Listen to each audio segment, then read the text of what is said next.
गाय के लिए हम ये आंदोलन कर रहे हैं। इसलिए सरकार से हमारी मांग है कि पशु सूची से गाय को हटाइए, माता के रूप में उसको दर्ज करिए। एक और हमारे समाज के स्तर पर हमारी मांग है कि अब वो समय आ गया कि हम गाय का डीएनए टेस्ट करें। जो शुद्ध गाय है हमारी अभी नस्ल बची हुई है, उसकी रक्षा का हम प्रण लेते हैं और एक व्यक्ति एक गाय का खर्चा उठाए और इस तरह से हम अपने अपने ज़िले में गौशालाएं स्थापित करें। वो गाय उसी की हो और वही उसकी सेवा का खर्च उठाए और 3 साल के लिए, और 3 साल के बाद गौशाला आत्मनिर्भर हो जाए और वो जितना पैसा लगा है उस 3 वर्ष में उस व्यक्ति का, उतना वापस उस गौशाला से दे, इस शैली में।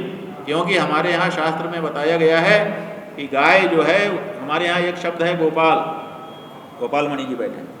गोपाल का मतलब ये नहीं होता है कि जो गाय को पाले वो, जिसको गाय ने पाला है वो गोपाल होता है। तो गाय जो है पालने की चीज़ नहीं है, गाय हमको पालती है। और कितनी, तो लिखा हुआ है कि एक गाय 6 लोगों को पाल सकती है। इसका मतलब है कि गाय में इतनी आय छिपी हुई है कि वो 6 लोगों को जीवन चला सकती है। इसका मतलब एक परिवार। और हमारे पुराने देख लीजिए, पुराने हिंदू परिवारों में एक गाय रहती थी और सबका पालन होता था।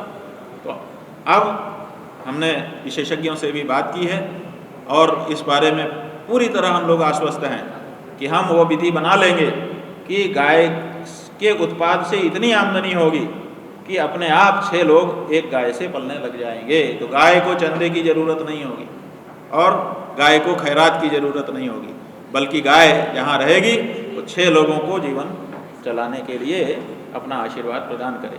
और बंधुओं, अंतिम बात यह है कि हम लोगों के मन में एक बहुत बड़ा भ्रम बैठ गया है कि गाय जो है दूध के लिए। दूध तो ठीक है, आने से मिल ही जाता है। गाय दूध के लिए नहीं, गाय आशीर्वाद के लिए। गाय की सेवा हम लोग दूध के लिए नहीं करते हिंदू, गाय से आशीर्वाद मिलता है।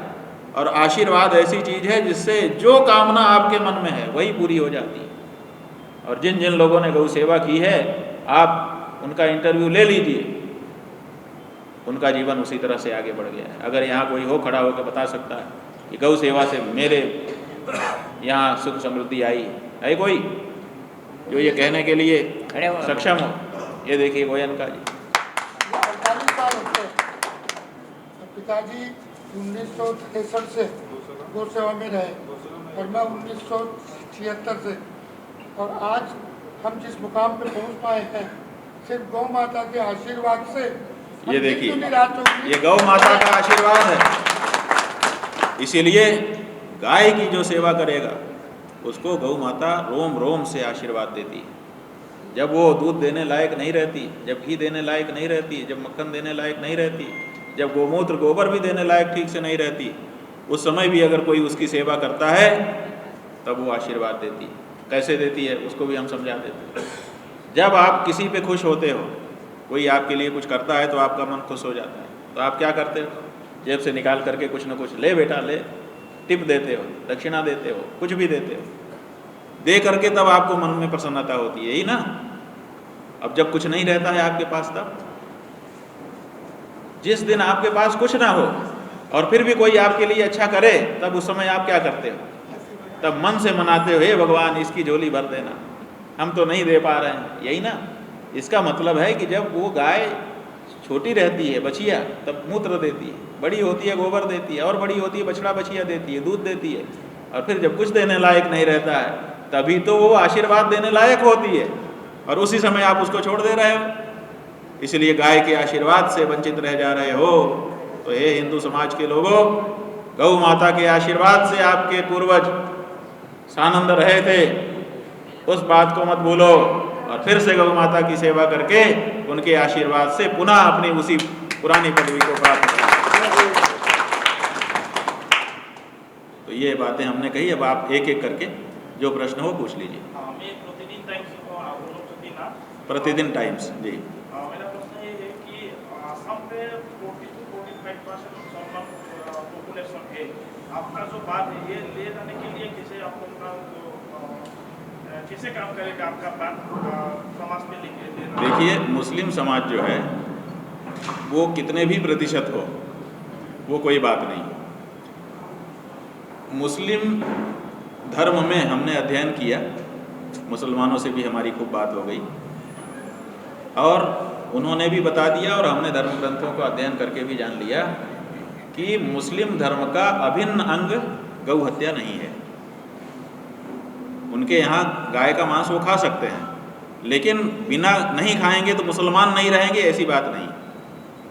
और बल्कि उनके शरिया में अनेक उनके जो धर्मशास्त्र हैं उसमें ये लिखा हुआ है कि जिसका दूध पीते हैं उसका गोश्त खाना अच्छा नहीं है।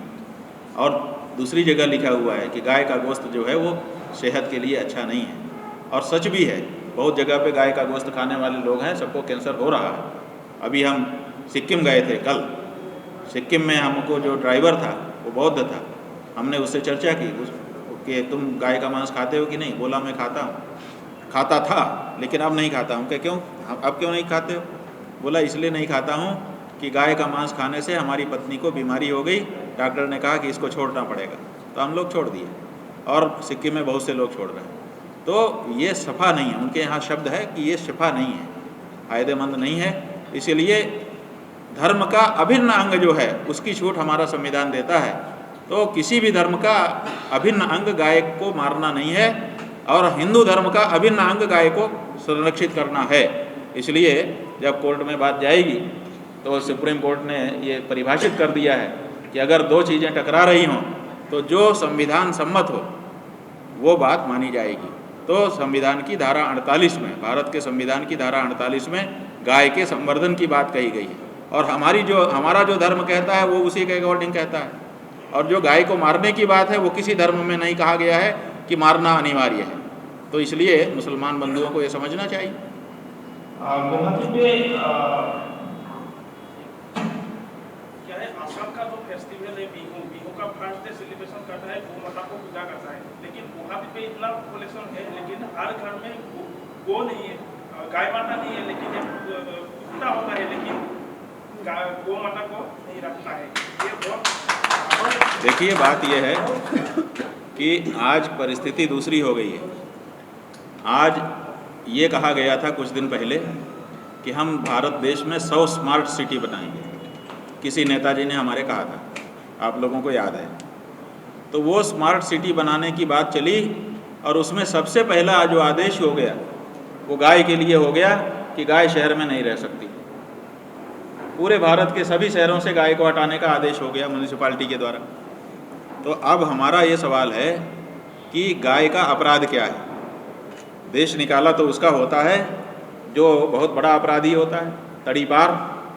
तो गाय को तड़ीपार किस अपराध में किया गया है? हमने पूछा है, भारत के गृह मंत्री से भी पूछा है और जो नेता हमारे पास आए उनसे भी पूछा है, लेकिन कोई जवाब देने को तैयार नहीं। तो पहली बात तो यह है कि अगर कोई हिंदू गाय अपने घर में रखना चाहता है तो उसको कानूनन आप मजबूर नहीं कर सकते कि नहीं आप नहीं रख सकते। तो अगर ये परिस्थिति आ जाएगी तो आप देखिएगा हर हिंदू के घर में गाय होगी और सानंद होगी, कोई दिक्कत नहीं होगी। ये जो आपका ये हमको पहनाया है ना जापी, ये जापी क्या है? ये जापी गाय को चराने वालों की टोपी है। दिन भर उनको गाय चराने के लिए गाय के पीछे पीछे धूप में रहना पड़ता है, धूप से बचने के लिए इतना बड़ा इसको बनाया गया है। तो ये जो जापी है इसीलिए हमने इसको उतारा नहीं कि चलो थोड़ी देर चरवाहा बन करके हम भी आनंद लें। तो ये यहाँ का सबसे प्रसिद्ध सम्मान देने का प्रतीक है। इसका मतलब कि गाय का चरवाहा बनना असम के लोगों का सबसे बड़ा सम्मान है। ये गौरव की बात है कि मैं गाय चराता हूँ। इसी गौरव से तो कृष्ण भगवान गाय के पीछे पीछे चले थे। अगर उनको कोई संकोच होता, शर्म होती तो गाय के पीछे क्यों चलते? उसी तरह से असम के लोगों ने ये जापी जो बनाई है, ये जापी सम्मान का प्रतीक इसीलिए बनाया क्योंकि गौ का चारण यहाँ के लिए सम्मान की बात है। वो क्षेत्र है ये, इसलिए यहाँ पे गौ का सम्मान नहीं होगा तो कहाँ होगा? यहाँ होना ही चाहिए। और किसी को कोई प्रश्न है? ठीक है जी, बहुत बहुत धन्यवाद आपको, आप लोग आए। आपकी जानकारी के लिए प्रभु जी, वो माइक बंद करना। माइक बंद करना है। गुवाहाटी के सम्मानित पत्रकार बंधु, गौ माता की प्रतिष्ठा के लिए गौ सेवी संघ गोपाल मणि जी के द्वारा जो गौ प्रतिष्ठा आंदोलन आरंभ किया गया, उसी के अंतर्गत उन्होंने देश के चारों पीठों के शंकराचार्यों से इस कार्य के लिए आशीर्वाद और सहयोग मांगा। उसी क्रम में हमने भी इनको अपना आशीर्वाद और सहयोग देने का वचन किया। हमने ये अनुभव किया कि बिना खुद के मरे स्वर्ग नहीं मिलता। मुहावरा है कि बिना खुद के मरे स्वर्ग नहीं मिलता। कोई चाहे कि हम मरें भी ना और स्वर्ग भी मिल जाए तो दोनों नहीं हो सकता। तो मरने के बाद मिलेगा, और अच्छे काम के लिए मरोगे तब मिलेगा। तो हमने सोचा कि केवल हमारा समर्थन है, हमारा सहयोग है, ऐसा कह देने मात्र से काम नहीं बनेगा। इसलिए हमने स्वयं आगे आकर के गौ माता की जो बात हमारे पूर्वजों की छूटी हुई है और जिससे सारा हिंदू समाज कलंकित और दुखी है, उस बात को पूरा करने के लिए काम करने का निर्णय लिया। इसी के अंतर्गत कई कार्यक्रम अभी तक हो चुके। हम लोगों ने ये अनुभव किया कि गाय माता के बारे में जो भावना है वो कुछ प्रदेशों में तो बहुत घनीभूत है, लेकिन कुछ प्रदेशों में उसमें शिथिलता आ गई है कालक्रम से। इसलिए सब जगह जाना चाहिए और सब जगह जा करके गाय माता की चर्चा शुरू करनी चाहिए, ताकि किसी के मन में अगर कोई संदेह हो तो वो पूछ ले और पूछने से उसको स्पष्टीकरण हो जाए। तो इसीलिए ये सोचा गया कि भारत के जितने भी प्रदेश हैं, हर प्रदेश में ये गौ माता की ध्वजा का स्थापना की जाए और वहीं से गौ माता की चर्चा शुरू हो, ताकि देश के लोग जो लंबे समय से गौ माता के प्रति जो व्यवहार हो रहा है उसको देखते देखते उसके आदी हो रहे हैं और अपनी परंपरा को भूल रहे हैं, अपने शास्त्र को, अपने वेद को भूल रहे हैं, वो फिर से उनके मस्तिष्क में ताज़ा हो जाए। तो इसी के लिए पूरे भारत में जा कर के हर प्रदेश में गौ प्रतिष्ठा ध्वज की स्थापना करने के लिए ये भारत यात्रा हम लोग कर रहे हैं। सबसे पहले हम लोग इसके लिए अयोध्या जी गए। अयोध्या में जा कर के जन्मभूमि की परिक्रमा करके भगवान से आशीर्वाद मांगा कि आप इसी गाय के लिए अवतरित हुए थे। व्यापक ब्रह्म निरंजन निर्गुण विगत विनोद सोई अज भक्त प्रेम बस कौशल्या के गो। परब्रह्म परमात्मा नर आकार धारण करके आ जाता है, काहे के लिए? गाय के लिए। तो वहाँ से हम लोगों ने ये यात्रा शुरू की, फिर लखनऊ आए, वहाँ से पटना आए, फिर सिक्किम गए, सिक्किम से आज अरुणाचल गए, नागालैंड गए और अब आपके असम में आकर के बैठे हैं। और यहाँ पर जो आपकी गौशाला है, क्या नाम है पूरा? श्री गुवाहाटी गौशाला, उसी के प्रांगण में बड़े उल्लास के साथ गोयनका जी और उनके सब सहयोगी वहाँ पर उपस्थित थे, गोपाल मणि जी भी थे, सब लोग। हम लोगों ने आज असम में गौ प्रतिष्ठा ध्वज की स्थापना कर दी।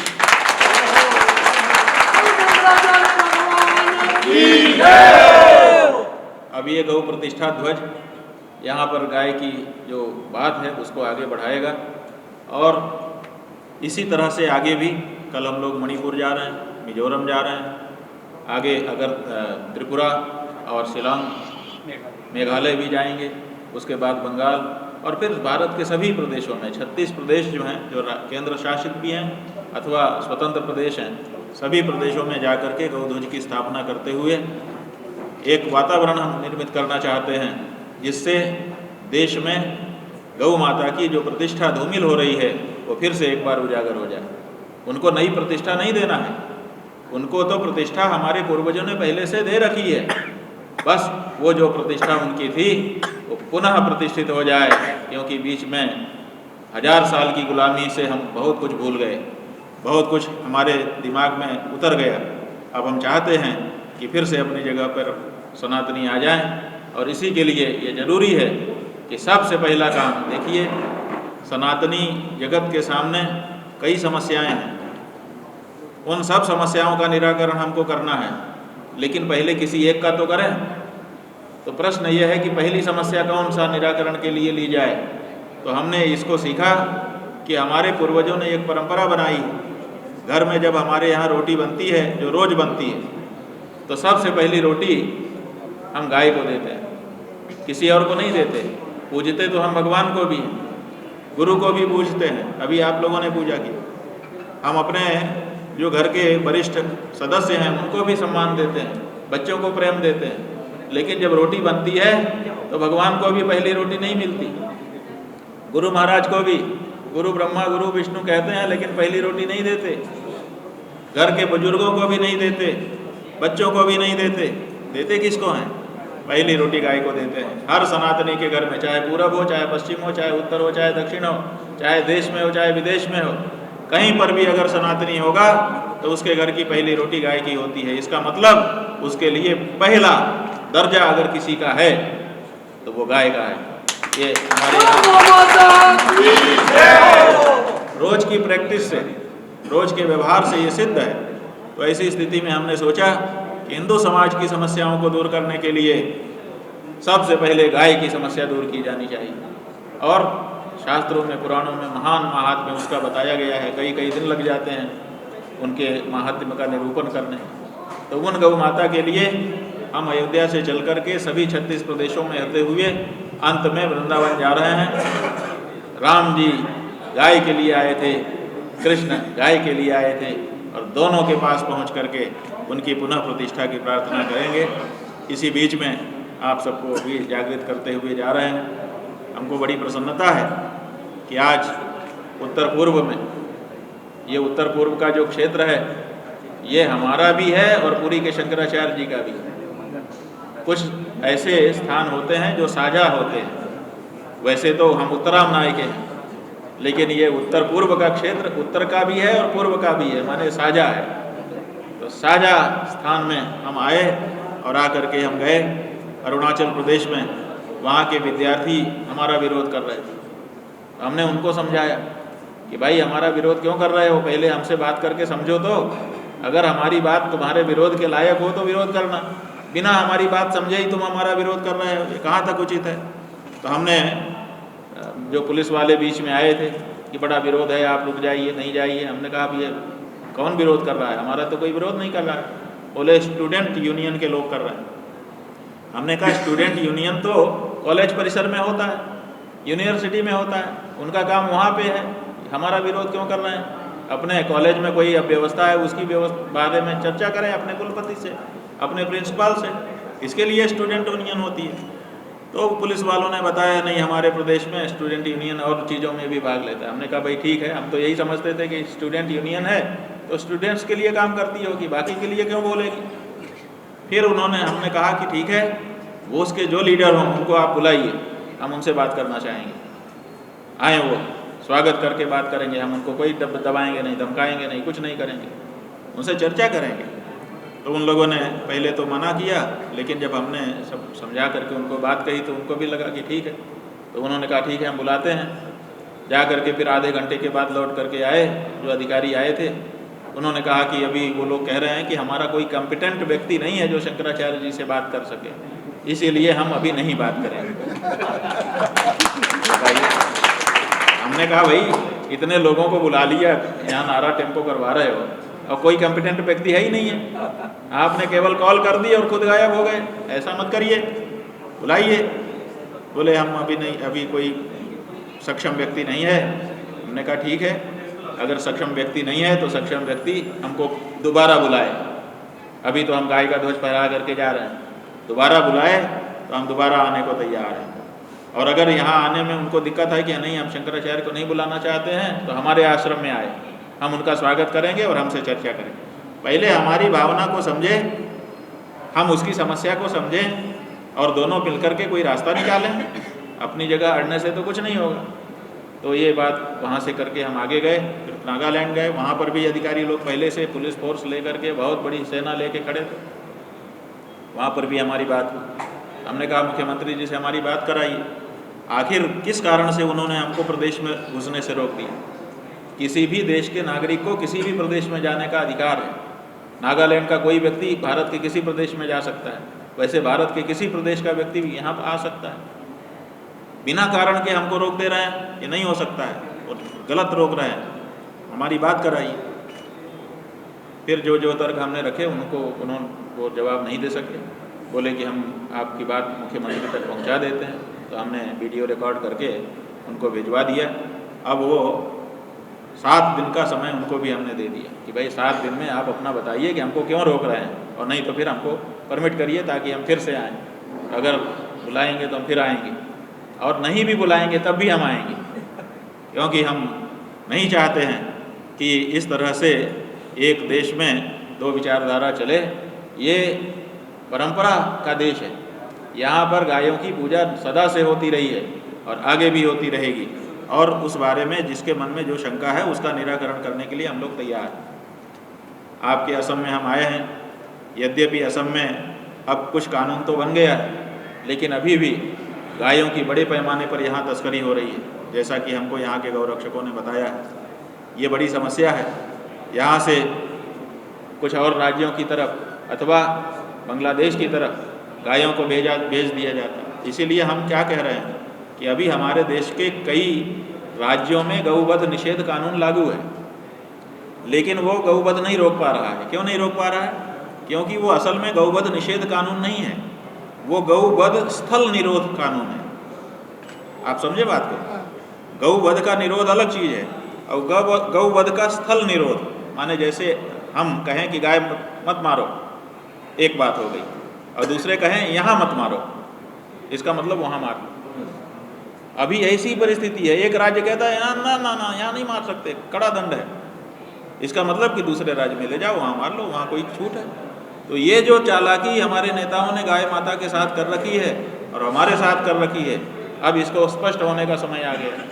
अगर एक देश है और एक देश में सब चीज़ एक जैसा होने की बात कही जाती है, जैसे अभी चली है 1 नेशन 1 इलेक्शन, बहुत अच्छी बात है, एक देश में एक चुनाव हो, हमें क्या दिक्कत है। लेकिन हम कहते हैं कि एक देश में गाय के बारे में एक कानून तो हो। आप गाय के बारे में एक कानून नहीं बना पा रहे हो पूरे देश का, और 1 नेशन 1 इलेक्शन की बात करते हैं। 1 नेशन 1 इलेक्शन करें, लेकिन उससे पहले गाय के बारे में 1 नेशन 1 काऊ ला निर्मित कर दिया जाना चाहिए। और जब देखिए गाय को काट करके खाने वाले लोग डंके की चोट पर अपनी बात कह रहे हैं, तो गाय को बचाने वाले लोगों को भी अब डंके की चोट पे अपनी बात कहनी पड़ेगी। अब इससे पीछे नहीं हटा जा सकता। अब वो समय आ गया, बहुत बड़ा पाप हम हिंदुओं के माथे लग रहा है, उस पाप को हमको हटाना है। जब हमको शंकराचार्य पद पर प्रतिष्ठित किया गया तो बहुत लोगों ने हमको बड़ी भेंट की, कोई माला, कोई फूल, कोई कुछ, आप लोग अभी तक देते चले जा रहे हैं। हमको भी लगता है कि हम पलट करके इनको क्या दें। जब आप हमको कुछ भेंट करते हैं, जैसे ये भाई अभी कर गए, तो हमको लगता है कि हम भी तो कुछ दें। अच्छा नहीं लगता कि एक तरफ से आए, तो हमने सोचा हम क्या दे सकते हैं। तो हमारे मन में अब यही बात आई है कि हम भारत में रहने वाले जो हिंदू हैं उनको गौ हत्या के पाप से मुक्त करा दें, यही हम देना चाहते हैं।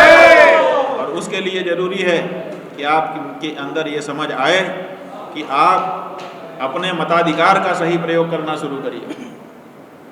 आप जिनको वोट देते हैं वही लोग सरकार बनाते हैं, और वही लोग इस तरह की गतिविधि को बढ़ावा देते हैं। इसलिए अब की बार ये कह देने की अब ज़रूरत है कि ये हिंदू घर है, कृपया कसाई पार्टियां और कसाई प्रत्याशी संपर्क ना करें। कसाईयों को वोट हिंदू नहीं देगा। हाँ, अगर कोई भाई हो, भाई का मतलब जिसकी माँ एक होती है, उन दोनों लोगों की परस्पर भाई की संज्ञा होती है।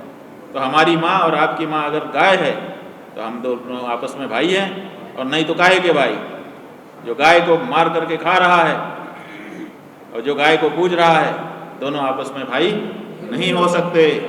इसलिए ये कहना होगा कि भारत में गौ माता जिस स्थान पर पूर्वजों ने स्थापित की थी, जो प्रतिष्ठा उनको प्रदान की थी, वो प्रतिष्ठा हम लोग प्रदान करेंगे। और वो क्या प्रतिष्ठा है? वो प्रतिष्ठा ये है बंधुओं कि गाय को पशु हमारे पूर्वजों ने नहीं माना, गाय को माता माना। उन्होंने कहा ये पशु नहीं है।